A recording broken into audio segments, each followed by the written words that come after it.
I'd like to tell you about a new puzzle. It's a combination of an ordinary jigsaw puzzle with two short stories. Now, the two short stories have their last piece missing, and they're actually in the puzzle itself, in the jigsaw puzzle itself. So if you want to find out, if you've read the book and you want to find out who done it or didn't do it, then you'll have to complete the puzzle. Well, no, you don't have to complete the puzzle, do you? All you've got to do is complete the 2 pages if you don't want to do the rest of it. If you're more read towards storytelling, then just do those bits. And if you're more into jigsaw puzzles itself and you can't be bothered reading, I think just do the puzzle. You've got options. It's your money, do what you like. The jigsaw is made by a company called the Great British Jigsaw Company. Very, very good quality, excellent quality. The little booklet that comes inside it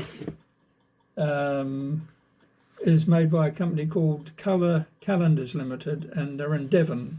I've used them for quite a few years, mainly calendars. Very good quality. So I'd like to read you a short excerpt from the book just to know what you're getting yourself into.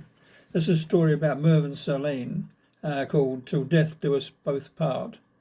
And Merv is trying increasingly more bizarre ways to kill his wife, and this is one of them. Merv had searched the city for...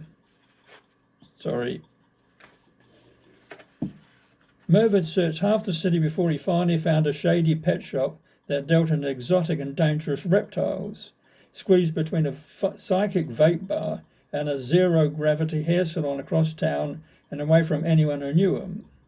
Merv and the pet shop owner leaned closer to the reinforced glass tank and studied the little thing that was going to change his life forever.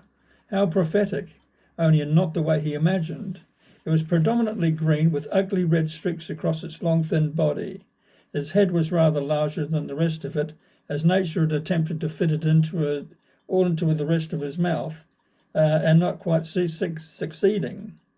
It studied its 2 admirers, hissed, spat, and then head-butted the glass as it tried to kill him. Does it have a name?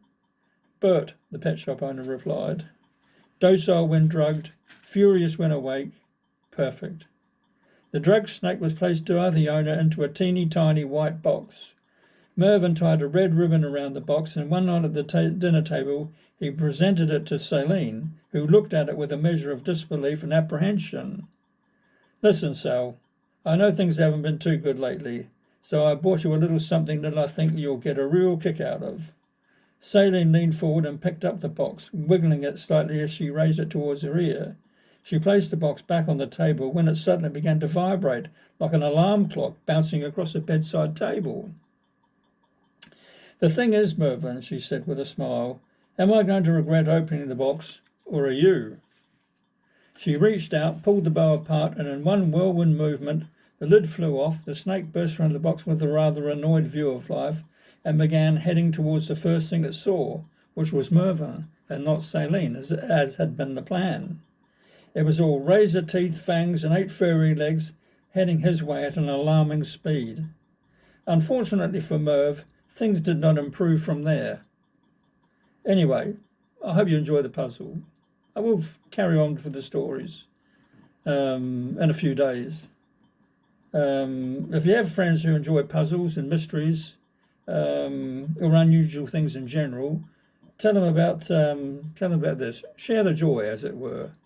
And if you have friends you don't like and you get a kick out of annoying them for several days, then share the joy with them as well.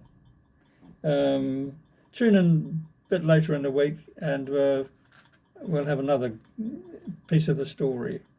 Thanks. Bye.